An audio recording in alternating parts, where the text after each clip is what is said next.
Okay, perfect. Okay, with that, it's now 6:08 p.m. Today is February the 24th, and we're going to call to order the regular board meeting of the Roseland Community Services District. At that time, can I get a roll call? A roll call, please. President Rick Webb? Yes, I'm present. Vice President Barry Glennon? Here. Director Ben Stewart? Here. Director Alfred Wallace? Here. Director Greg Wood? Here. General Manager Steve Perez? Here. Assistant GM Board Secretary Liz Aguirre present. Director of Public Works John Houghton? Public Works Manager Brock Smith? Present. Legal Counsel? Thank you, John. Legal Counsel Jill Hughes or John Comer?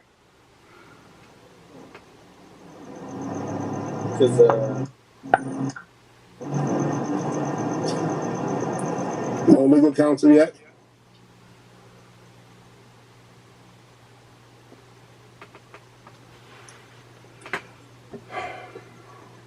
Lizette, let's come back. Let's do the Pledge of Allegiance, and let's come back to them after we do the Pledge of Allegiance. Maybe they're still having some adjustment time getting logged into it. So at this time, can we have our Pledge of Allegiance? Let's begin. I pledge allegiance to the flag of the United States of America and to the republic for which it stands, one nation under God, indivisible, with liberty and justice for all. Okay, now we have the approval of the agenda. And before we have the approval, I have on the agenda, I have a, Steve, question. We're tabling this matter, or are we going to just ask for it to be removed from the agenda? Which one are we doing? Just remove it from the agenda. Okay, so if we can all folks come down to public hearing, it's PH number 1. That item there has been requested to be moved from the agenda by the director. I'd like to get a motion to have that item removed from the agenda. Then we can go on with the approval of the agenda as presented. Can I get a motion? So moved. Can I get a second? Second, Director Stewart. Okay, who was that by, Lizette? Who gave the motion? That was Director Wood. So we have a motion by Director Wood, by Director Stewart, to remove PA under public hearing off the agenda. Okay, can we have a roll call vote on that? President Rick Webb? Yes. Vice President Barry Glennon? Yes. Director Ben Stewart? Yes. Director Alfred Wallace? Yes. Director Greg Wood? Yes. And the record reflect that on the 5-0 vote, the PH number 1 was moved from the current agenda. Now with that, we can go back up here to the approval of the agenda. Can I have a motion to approve the agenda? So moved. Can I have a second for the agenda?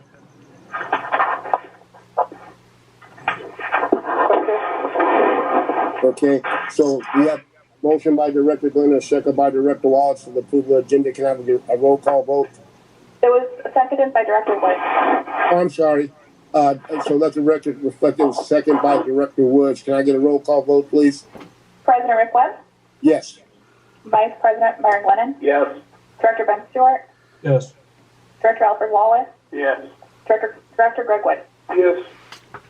Will the record reflect that there was a 5-0 vote for the approval of the agenda with the one addition deleted, one item deleted? Now let's go down to public comments. At this time, any person may address the board on any subject within the district's jurisdiction which is not on the agenda. However, any non-agenda matter will be referred to staff and for a report or action at a subsequent board meeting, and no action can be taken on any such item discussed unless the action has been authorized under Section 54945 4.2 Boy of the Governmental Code. Any person may address the board on any agenda matter at the time the matter is discussed prior to board consideration and action. Speakers are requested to limit their comments to 5 minutes. Will the records reflect that public comments have been opened? Is there anyone from the comment that would like to address the board or make a comment? Please have the record show that the Roseman News attended this public Will the meeting. record show that there were no public comments no one came forward to make a public comment. Let's move on to the minutes of the meeting. Can I Oh, get a wait, motion? Rick, I have a public comment. Sorry. Please have the record show that the Roseman News attended this public meeting. Good evening, Mr. Joyce. Thank you for always being there. Okay, with the record show that John Joyce of the Roseman News was in attendance at the meeting. Thank Is there you. anyone else in the community from the public that would like to address the board? Okay, at this time, the public comments are closed, and we'll move on to the meetings in a minute. We have two items. The first one is the meeting to approve February 10th, 2021 regular board meeting minutes. Can I get a motion to approve that item there? So moved. Can I get a second? Second. Okay. Was that help me on that? Who made the motion? It was Glennon and seconded by Director Wood. Okay, with the record show that Director Glennon made a motion to approve the minutes of the February 10th meeting, and was seconded by Director Woods. Can I have a roll call vote, please? President Rick West, Yes. Vice President Brian Glennon, Yes. Director Ben Stewart, Yes. Director Alfred Wallace, Yes. Director Greg Wood. Yes. The record show that on the minutes of the meeting, item number 1 was approved by the board 5-0. Let's move on to item number 2 under the minutes of the meeting to approve the February 8th, 2021 Finance Committee meeting minutes. Can I have a motion, please? So moved. A second?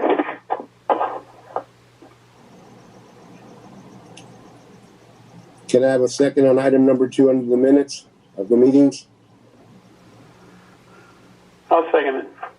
Okay, with the record show that Director Glennon made the motion, Director Stewart second. Can I have a roll call vote, please? It was Director Wallace that seconded the motion. I said Wood. I'm sorry, Director Wallace. It was Director Wallace. I heard his voice. I'm sorry. Could the Director Glennon make the motion, Director Wallace second? Can I have the roll call vote, please? President Rick West, Yes. Vice President Brian Glennon, Yes. Director Ben Stewart, Yes. Director Alfred Wallace, Yes. Director Greg Wood. Yes. Can we move down to consent calendar? May I get a motion to approve the AP calendar AP for 2/2/20 to 2/15/21? Can I have a motion, please? I have a motion. May I have a second? Wood seconded the motion. Okay, so was that who made the motion? Glennon made the Okay, motion. with the record Wood show- seconded the motion. Okay, will the record show that the Director Glennon made the motion, Director Woods seconded? Can I have a roll call vote? President Rick West, Yes. Vice President Brian Glennon, Yes. Director Ben Stewart,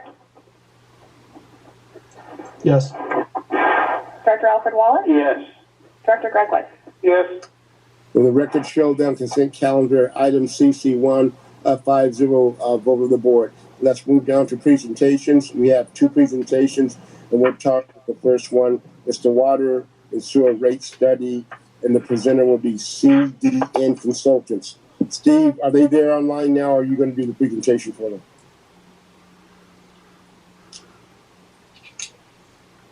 Hello? I want to welcome everybody that's online and to the presentation, and just say that the topic of rates is something that no one likes to discuss, but is a necessary part of doing the job we were hired to do. We're required to do a rate study every 5 years, and this is the time to address it. We're going to be discussing the methodology used to determine the revenues necessary to properly and efficiently operate our water and wastewater systems. Questions may be asked regarding how the decisions we make this evening will impact their rates. It should be noted that we will not be withholding information regarding impacts to your rates. It is, we do not know yet. Until decisions are made this evening regarding how we are going to proceed, we will not know how they will impact any rates. When we do determine the impacts, we will be able to answer your questions more definitively at a subsequent meeting. The percentages you see at the beginning of the presentation do not equate to increases in your rates. These percentages equate to revenue needed to properly operate systems. We have to keep in mind that we have been impacted by a $12.5 million for a state-required wastewater treatment plant upgrade. Additionally, a $12.5 million for land acquisition for water. Now, I'd like to turn the presentation over to Ichiko of RDN Consultants to explain the presentation. Chico? Yes, thank you so much. I just want to make sure that everybody can see the screen. Okay, great. Okay, hi everyone. Good evening. Thank you so much for giving us the opportunity to share our study with you today. I'm Ichiko Kido, the project manager. I have Zach Bandenther with me somewhere. Hi, good evening. There you go. He's our young economist who has done a lot of heavy lifting throughout the process. We have been working closely with Brad and Brack to get to this point. And I want to take this opportunity to thank both of them for the effort they put into and providing support and inputs, sometimes even late at night or on weekends. So thank you.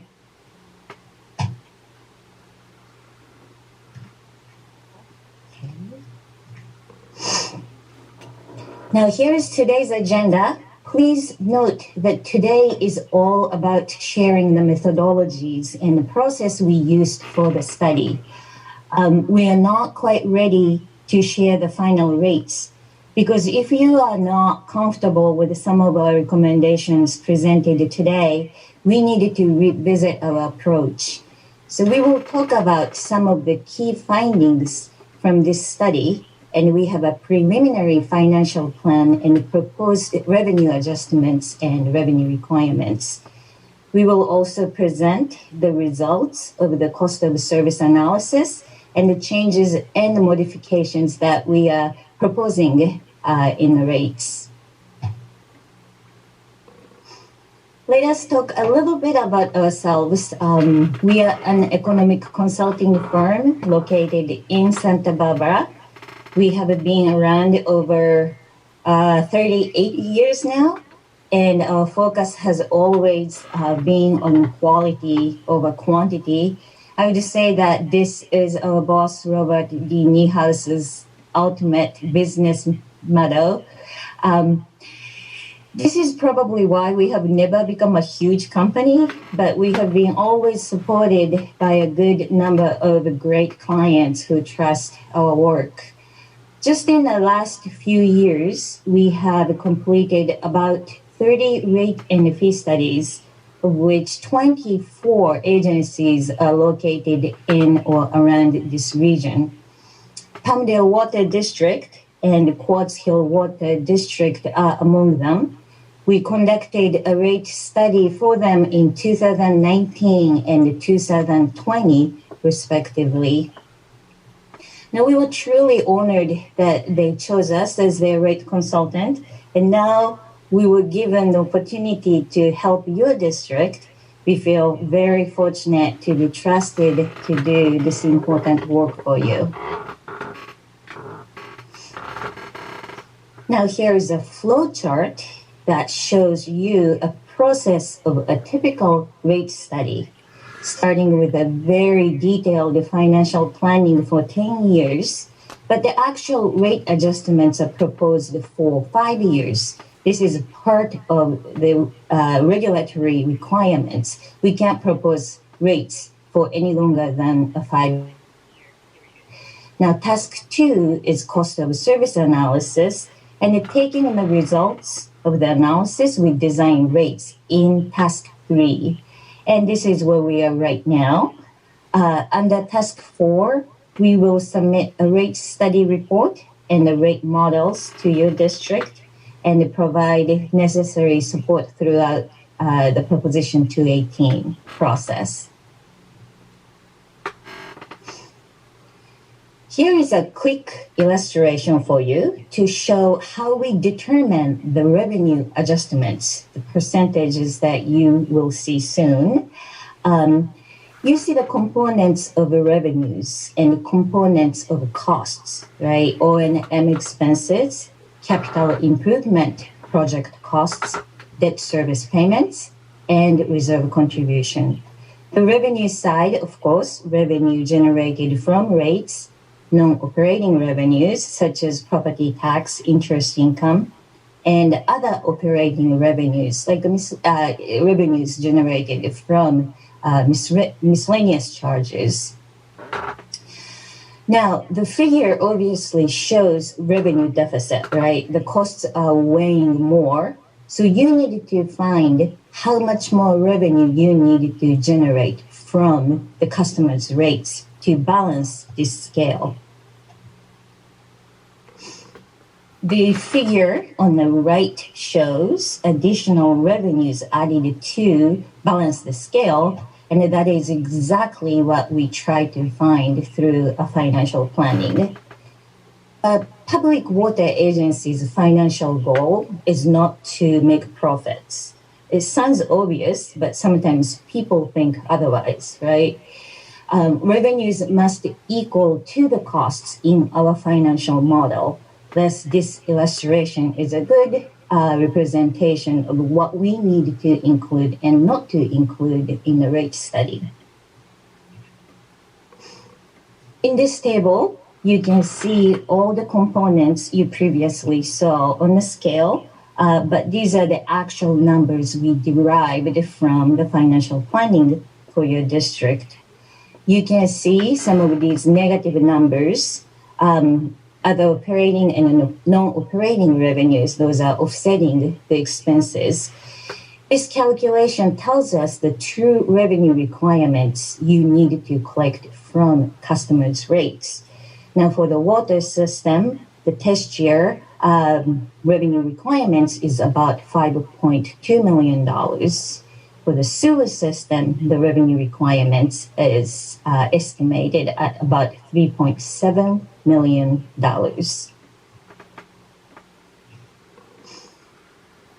Now, here are the proposed revenue adjustments to meet those revenue requirements. These numbers will be the maximum or the ceiling of how much adjustment you could make during the next 5 years. Please note that district staff will monitor their financial status annually and determine a necessary adjustment for that year. But this study basically sets the limit of how much adjustments you can potentially make for the next 5 years. Now, these two figures show the cash reserve balances for the next 5 years against their targets. The blue bars represent if you don't do anything for the next 5 years, and the gray bars represent the financial results if you implemented our recommendations.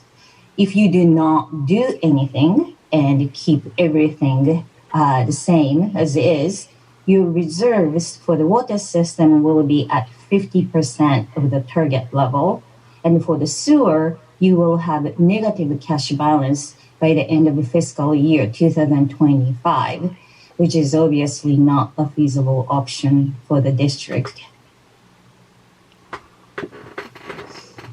Now, moving on to the cost of service analysis. The ultimate goal of this analysis is to answer this one question. How should costs be allocated equitably and proportionally among all customers? This summarizes the Proposition 218 requirements, and this is why we all lose sleep over a rate study.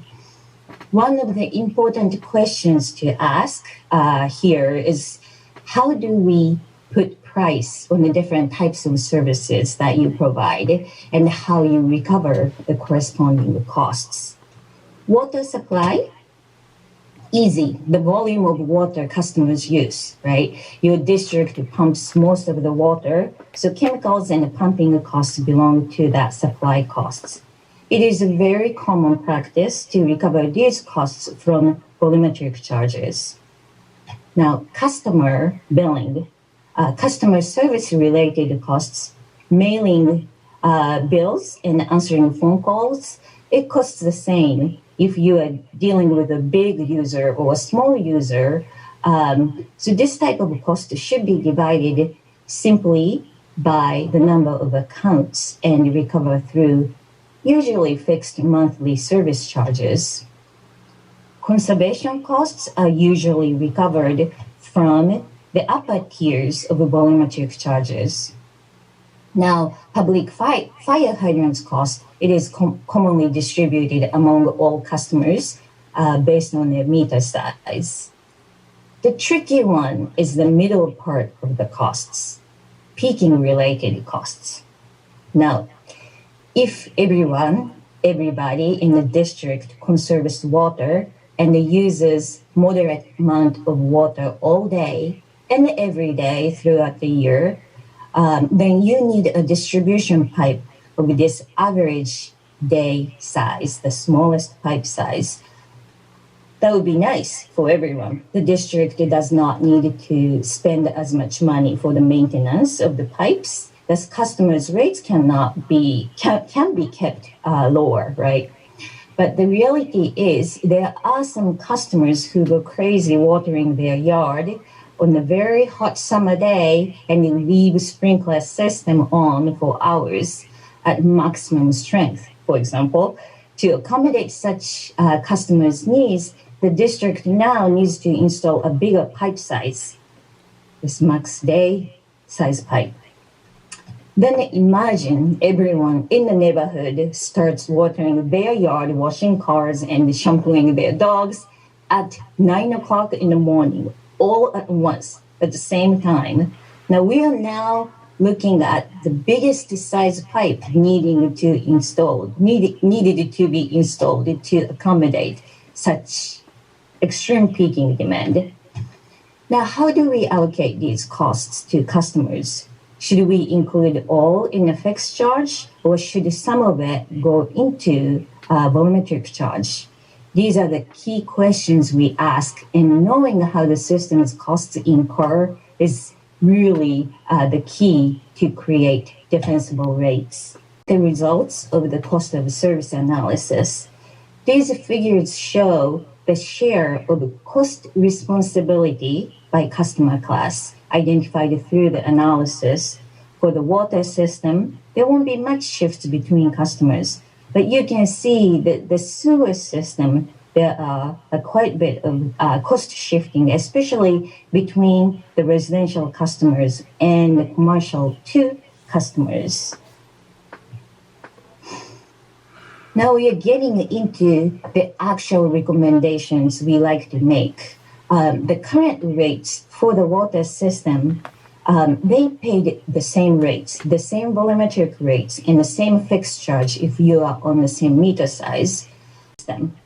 The current rate structure uses 4 tiers. Now, what changed from the last study is that the district's water supply most likely will be all from groundwater for the next 5 years. There was a famous court case, San Juan Capistrano case, required volumetric rates to be correlated its tiered prices with the actual cost of the water based on the 5 water sources the city had at that time. Now, a lot of agencies freaked out and dropped their tiered rate structures after this ruling. That might or might not have been necessary, but there is no question that this is an important element of rate setting that we needed to pay special attention to. We have only one water source, but it is possible to create 3 tiers using the peaking related costs I just talked about earlier. Now we just could not build strong nexus between the costs and the rates if we kept 4 tiers. Reducing 4 tiers to 3 tiers will create more defensible rate structure because we can demonstrate the nexus between the cost and pricing of rates much more clearly. Now we will talk about how we want to construct the tier width for residential customers, the majority of your customers. Right now, there are new state regulation coming in effect in a few years that will tell water agencies how much water you can use. Now, they will determine the allocation using an idea of the water budget rate structure. You might have heard this before. In fact, Palmdale Water District and Quartz Hill Water District implemented this rate structure in 2009. Now, they define Tier 1 usage to be efficient indoor water use and Tier 2 to be efficient outdoor water use. So we wanted to create a similar rate structure for the district to reflect the requirements of these new state regulations.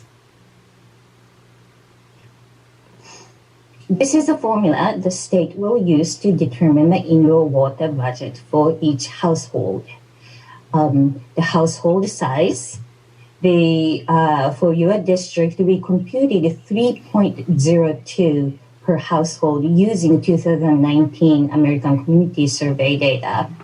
And then 55 gallons per person per day. They calculated this number counting the number of times that one person uses the toilet, how many times this one person will flush the toilet and the dishwasher and is taking a shower. So they came up with this 55 gallons per person per day number. We multiply that by number of days. We used 30 days and divide it by the conversion factor of 748. This number converts from gallons to HCF. That's commonly used for most water agencies. And the key number that we have here for the indoor water usage is 7 HCF. Now, here is the formula to calculate efficient outdoor water usage. It's a little bit trickier. The formula looks complicated, but the most numbers here are given, except for the ET rate here and the square footage of irrigable area here. ET is easy to obtain, no? We used an average monthly ET of 6.02 based on the data obtained from Lancaster Smith Station. The tricky part is the landscaped area, right? This varies widely based on the parcel size and how much impervious area is on the parcel. We wanted to calculate the allocation for the district's average customer, so we performed some analyses and concluded the 14 HCF is our magic number. Here are the analyses we performed to find this magic number.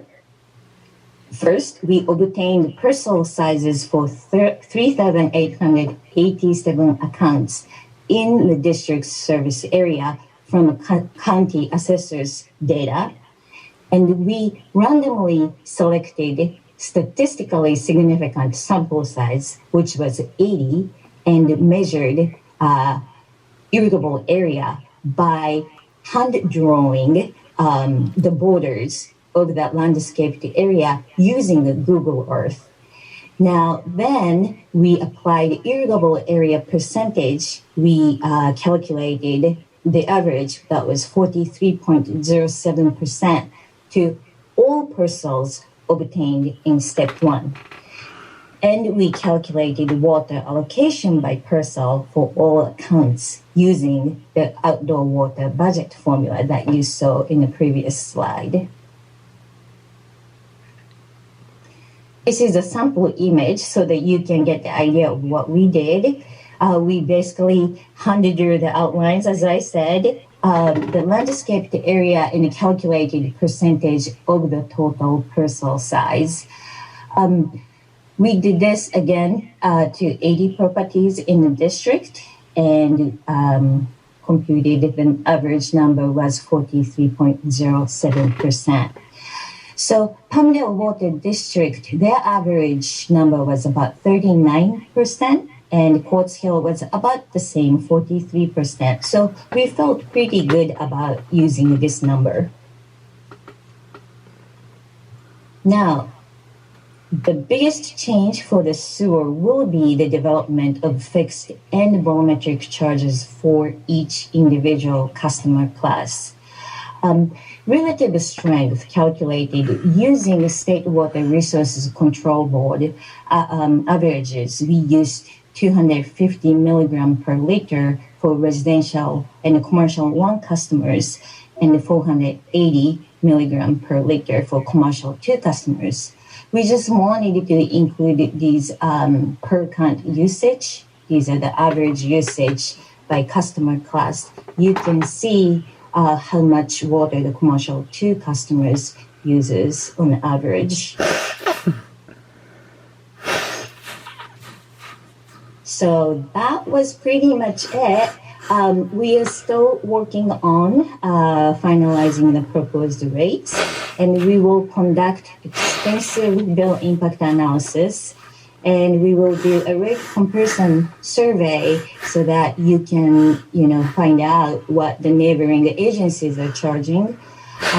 We will submit rate study report and rate models, and we will provide a proposition to 18 support as much as the district needs. Now time for the questions. What do I do? That's all right. Okay, I have a couple of questions. This is Director Wood. From what I'm looking at in your presentation, are you basically saying that Tier 1 will be the 3 units of water, and then after the 3 units of water, you'll be in the Tier 2? Is that correct, or am I reading that wrong? What we are proposing is for residential customers, Tier 1 width to be 7 HCF, and Tier 2 width to be 14 HCF.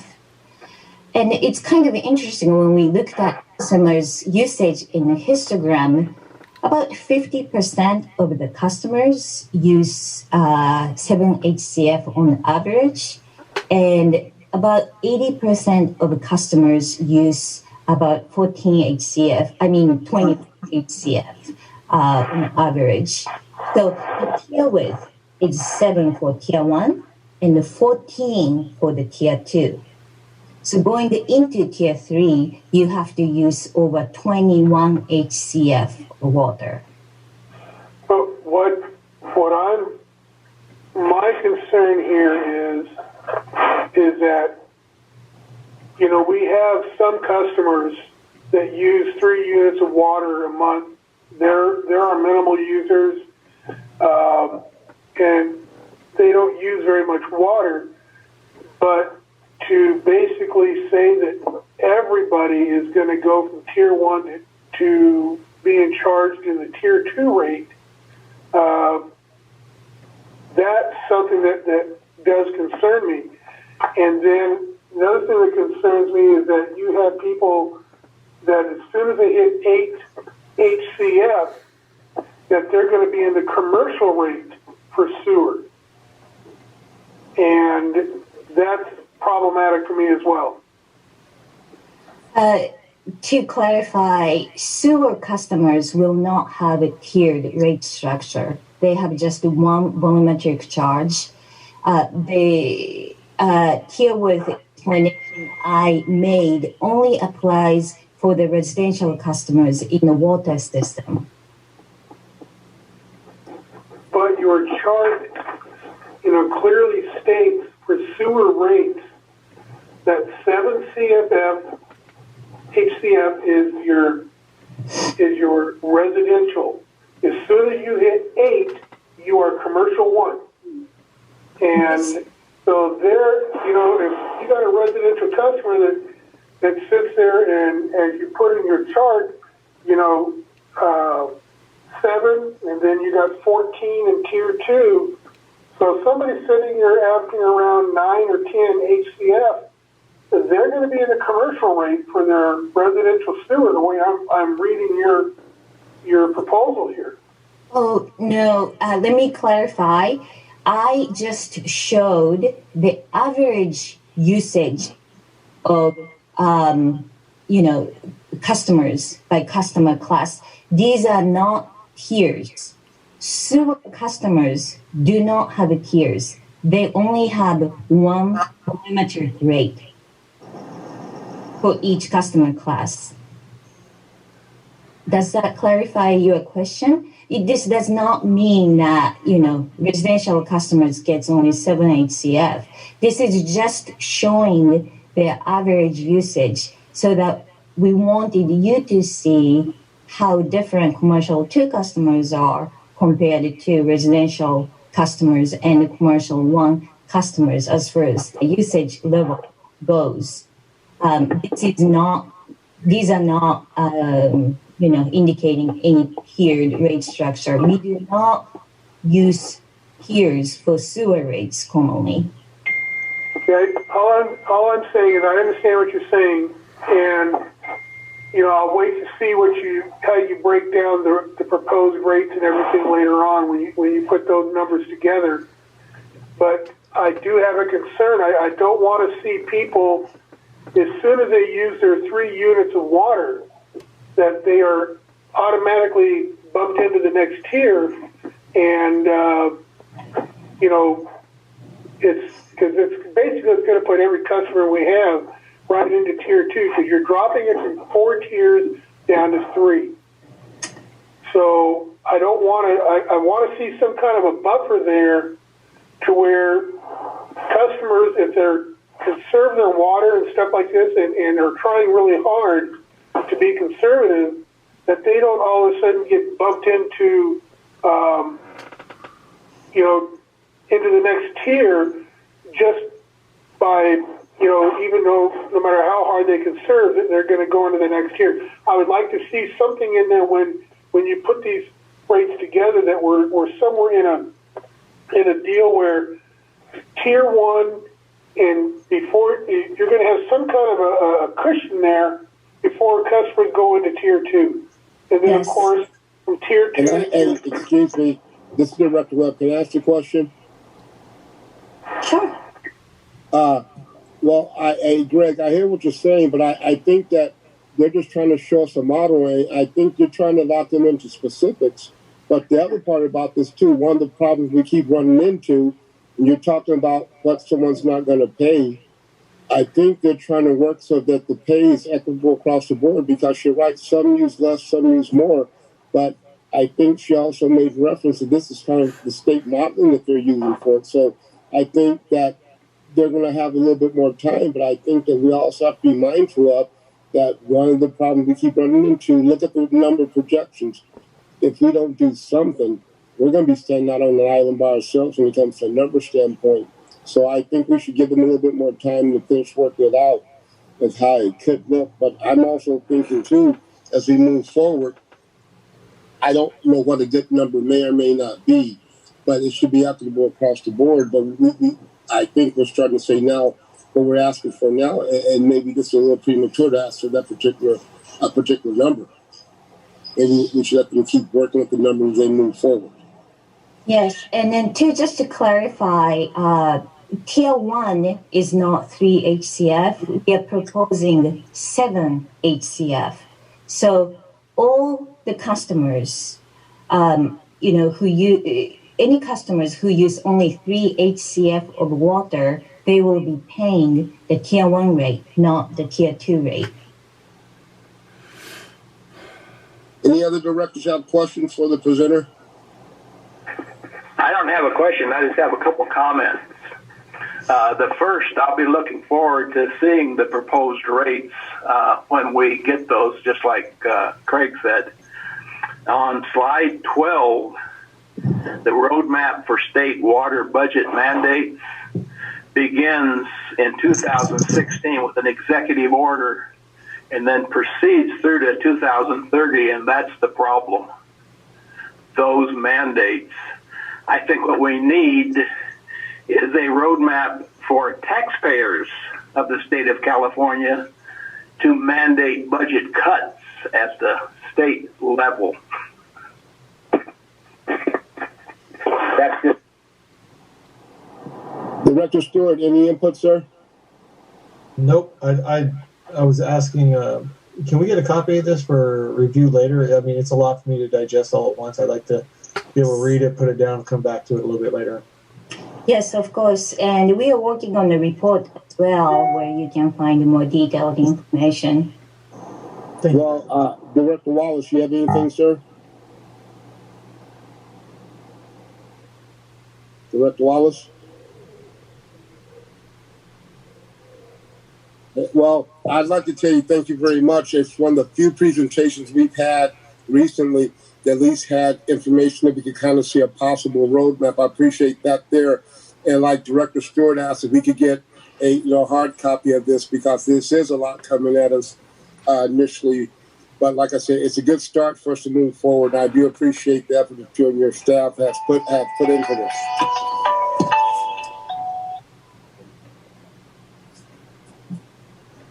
Of course, sure. Well, thank you so much for giving us the opportunity again to share this with you. It's been a pleasure working with the district, especially Brad and Brock. We will keep working on this, and we will present our recommendations soon. So please look forward to it. Thank you. Thank you. Thank you. Thank you. Thank you. Hey, Steve, do you have anything to add to this?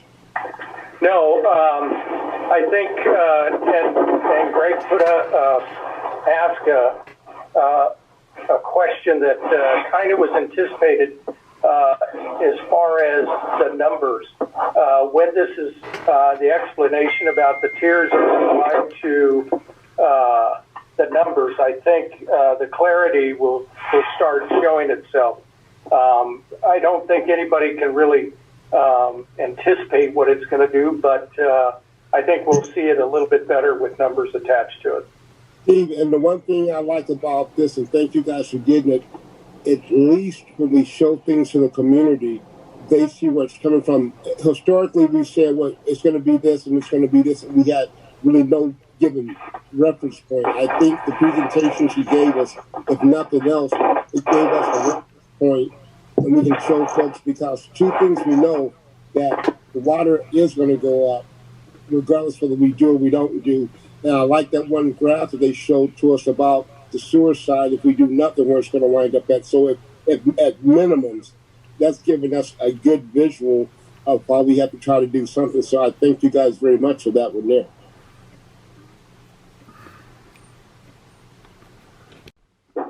We need to get some direction from the board on the 3 HCF to move forward with that for the calculation for the study. I'm willing to move forward with these 3 HCF, just to see what, where the numbers fall when you come back with numbers later. But to use that for a basis, I'm fine with that. Other directors?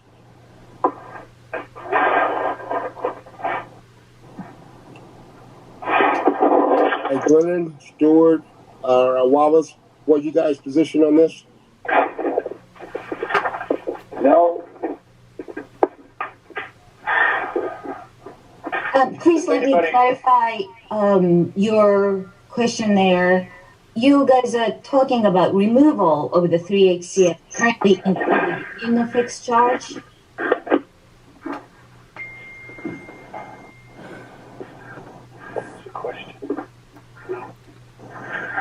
Is that, I think I'm going to repeat my question.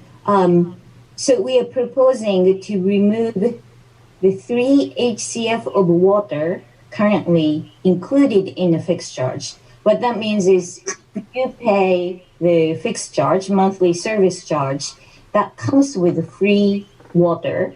It's not free, but 3 HCF of allocation included in the fixed charge.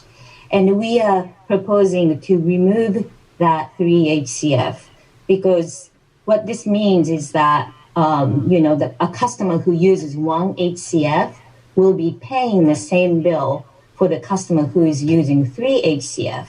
And we think that's not equitable way of allocating the costs.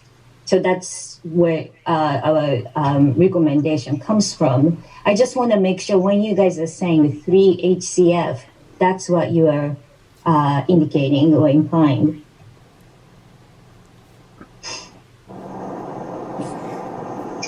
Greg.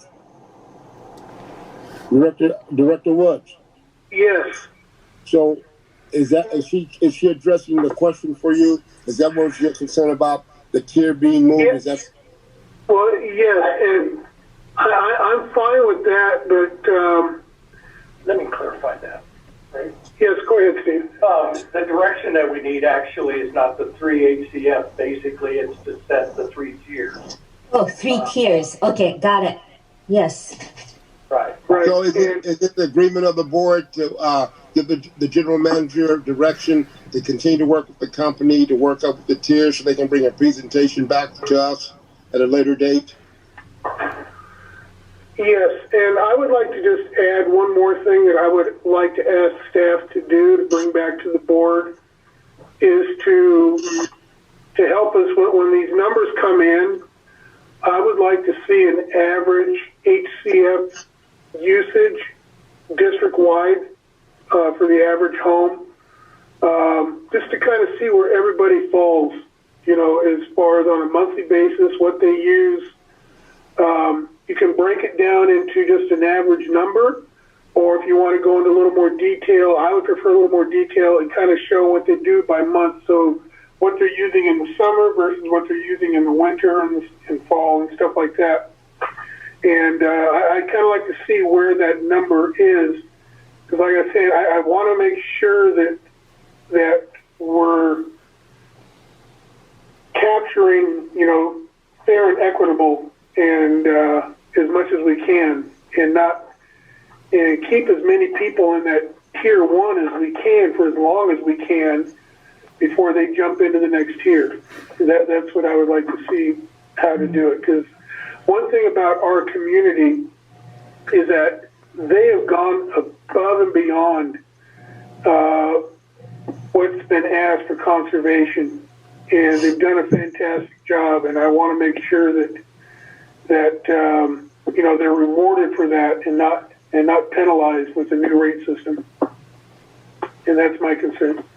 Well, I think one of the things we look at too, I don't look at the penalty part of it. I think Director Glenn hit it right on the nose. I say this is mandates coming from the state of California that none of us have any control over. So I hope that we can get something that's, like you said, Greg, is fair and equitable.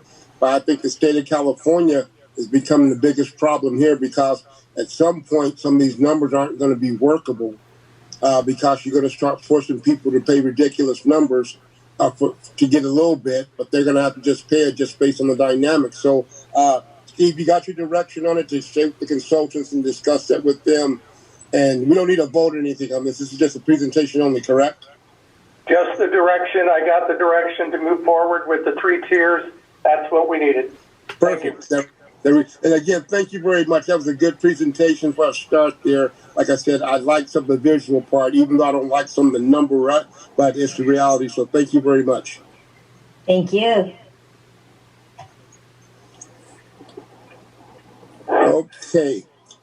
Okay, so we have that there, and we have still under presentations. We have PR number 2, the water reclamation plant project update, and the Public Works Manager, Smith, he will be presenting that to you. Go ahead, sir.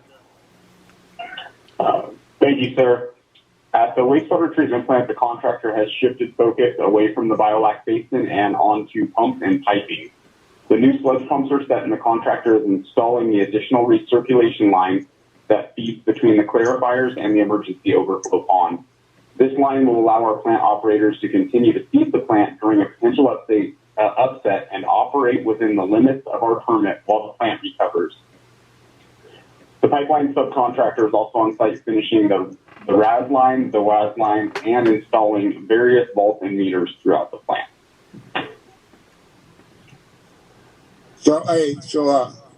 Brock, are you Yes, happy sir. with what you're seeing out there, sir? Yeah, absolutely. At this point, we can see the finish line in sight, and it's very good to see this project come to a conclusion. There's still a couple of key tasks that need to be completed before the plant goes online, but we are on schedule to complete those. Outstanding. Any directors, any additional questions? Thank you for the presentation, sir. We'll move on to new business, and it's new business number 1, adoption of a resolution number 2021-2, concurring in the nomination to the Executive Committee of the Association of the California Water Agencies Joint Powers Insurance Authority. Presenter is Steve Perez, General Manager. Go ahead, sir. Yeah, this is in regard to the request from the Cucamonga Valley Water District Board of Directors to pass a concurring resolution nominating Randall James Reed to the Executive Committee of Aqua's JPIA. And in some of the information I gleaned on the research on the individual was a glowing yes to support him. So it's not a blind support. It wasn't without discussing it with individuals that I know from the water district in that area about the individual. So the recommendation is to support the nomination of the Cucamonga Valley Water District and pass a concurring resolution to nominate Randall James Reed to the Executive Committee of the JPIA. Hey, Steve. On SB1. Hey, hold on just a minute, Byron. You have a motion by Director Glenn. Can I get a second? Second. Okay, that's second. Director Woods. Hey, can I have a quick discussion? What I'd like to see in the future, if we're going to cost, obviously, I don't know who this guy is. I don't know what benefit the district has, Steve, but I'd like to see forth, we bring things outside from other districts, even if it's just something small. If RCSD has a benefit or not benefit, it's just something that we're doing as a professional courtesy to the other district based on a recommendation like you gave to us. That's fine. But I'd like to start seeing something so we can see if it's a benefit to the district or something. We're just extending a professional courtesy based on the region that we're in. So in the future, if you could bring something as an attachment to that as you bring them forward. Very good, I will. Okay, so we have a motion on the floor by Director Glenn and a second by Director Wood. Can I have any other directors' comments before we vote? Okay, a roll call vote, please. President Rick West? Yes. Vice President Byron Glennis? Yes. Director Ben Stewart? Yes. Director Alfred Wallace? Yes. Director Greg Wood? Yes. Okay, we'll let the record show that on resolution 2021-2, there was a 5-0 vote. Okay, let's move on to director report, comments, and future agenda items. We'll start with Director Wood. Sir, go ahead. Yes, I have a couple of things. I'd like to see, for an agenda item, I'd like to see it brought back to the board, or if they can just add it. John Joyce brought it to my attention when he announced that he was participating in the meeting. And I would like to add something to our public comment section, and that is something AVEC has done. And that is, it's called a voluntary public roll call via teleconference, to where anybody that is participating in the meeting via teleconference, if they want, they can unmute themselves and announce themselves for the record that they're there and they're in attendance. And I think it's a great idea to, that way the media can have an opportunity to say that they're in attendance, as well as anybody from the public that wants to let it be on record that they're participating in the meeting as well. Also, I'm very pleased to announce through a lot of work negotiations, we are finally, CASA, CWEA is having a Partnering for Impact in California workshop on May 5th of this year. And it's an all-day workshop. And Steve and I will be speakers at this event. And we will be discussing our treatment plant and small agency approach to water reclamation and water reuse. And we'll be on the same panel with Robert Ferrante from LA County Sanitation, and I can't remember the gentleman's name from the Metropolitan Water District, who will be representing the large agency direction towards water reclamation. So I'm excited about it. It's going to be a chance to showcase our facility and clearly thinking outside the box with our approach to water reclamation and doing something that a lot of people up and down the state aren't even aware of. So we're hoping that this is going to open up a door. Lahawton will have a representative there with Steve and I as well to basically tell the people, the small agencies up and down the state of California, how they can get into recycling their water and do it at an affordable cost.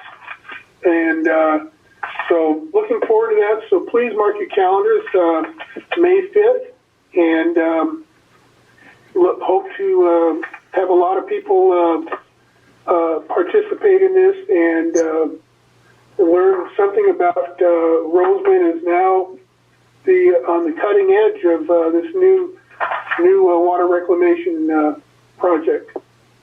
Director Woods, question for you. The thing that you asked about the community acknowledgement, is that a cost involved with that? And what do you want the staff to bring back to the board? What are you looking for, a report? Or is it something? I'm just looking for something to be added to the agenda, like with John Joyce this evening when he came in on public comments and said, John Joyce, Roseman News is in attendance. It's just an opportunity to call out and say that anybody from the public that wishes to acknowledge just a roll call. Well, here's the question, because again, I don't want our agendas cluttered up with just someone saying they have a public comment. So what's the difference in them just coming up on a public comment and acknowledging the fact they're there versus having a spot on the agenda? What's the difference in the two? No, it doesn't. This is Byron. It doesn't clutter it up. AVAC, for example, when they gave that opportunity, I just said Byron Glenn from Rosen Finney Service District. That's all. Yeah. Because I'll do the same thing. I'll acknowledge that I'm in attendance at the meeting. A lot of people acknowledge. There's usually about 19 people on the phone call, and about 3 or 4 people will actually say that so and so here in attendance. They don't have a public comment, but they just want it to be in the record that they're attending the meeting. So you just want so why don't you do this here? Get with Steve and Lizette and let them know how you want it to look. Because I'm hearing what you're saying, but I don't know how it's gonna. I don't know what's the difference in the two. But get with them and then I guess we can find a spot on the agenda, and we'll look at it there, because I'm thinking. And so how it would look, and that maybe that's something we can experiment for the next board meeting. Okay. Okay. So let's see, Director Wallace. I'm sorry, Director Wallace, will you complete, sir? Yes, I'm done. Okay. Director Wallace, do you have anything for us, sir? No, sir. Director Stewart. Good evening, everybody.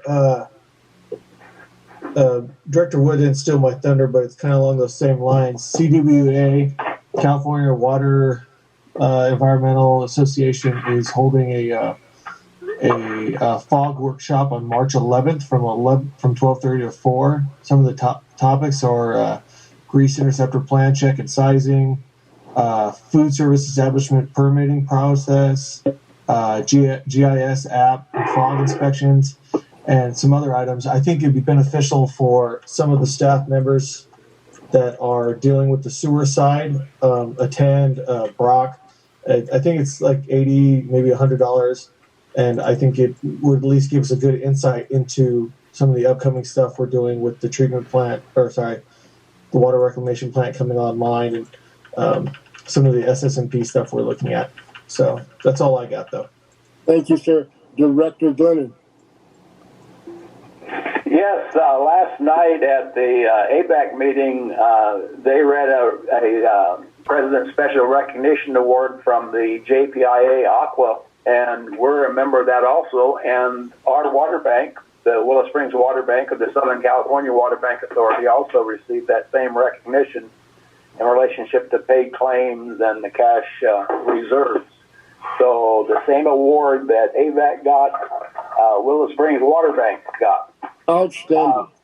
Outstanding. The second thing, the business conference, what used to be called the Outlook Conference, if you looked in the newspaper, Antelope Valley Press, the week Antelope Valley Press, that's W-E-A-K, not W-E-E-K, they had a business pullout, and it is the weakest pullout I've seen in the paper in relationship to the Outlook Conference. If you haven't seen it, get an Antelope Valley Press and look at this publication. And if you listen to the program today from 10 to 12, I have one word describing it, weak. Again, W-E-A-K. That's about all I can say about that conference. Okay. I have nothing. So like I said, let's continue. Let's move on to General Counsel update.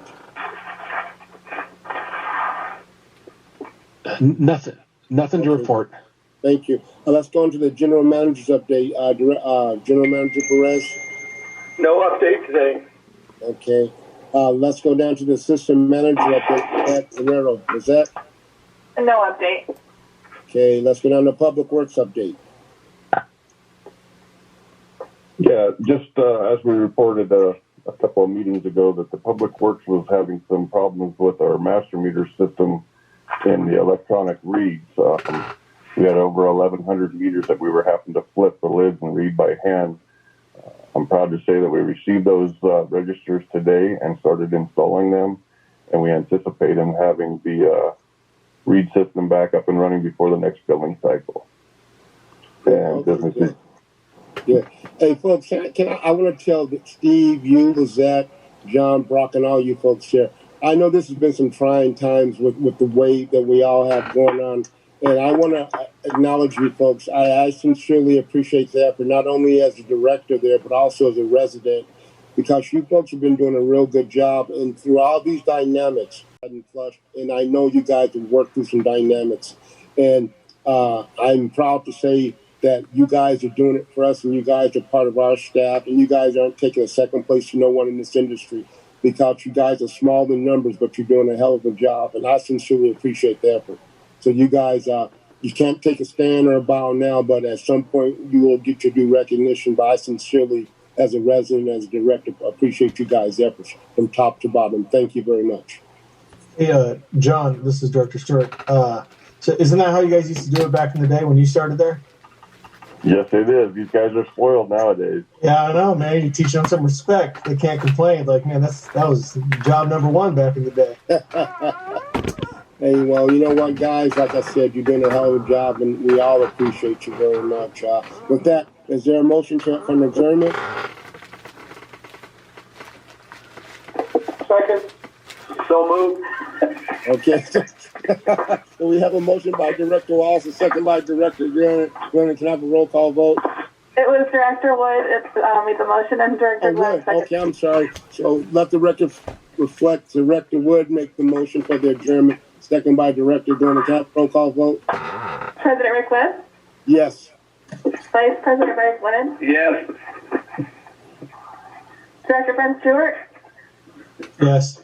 Director Alfred Walden? Yes. Director Gregory? Yes. Let the records reflect that at 9:15 there was a 5-0 vote for the adjournment. Good night, everyone, and keep yourselves well. Good night. Good night. What clock is he on Chicago time? Is he on Chicago time, 9:15? I'm sorry, folks. It's 7:15. I was trying not to say military time. I'm sorry. It's 7:15. Good night, all.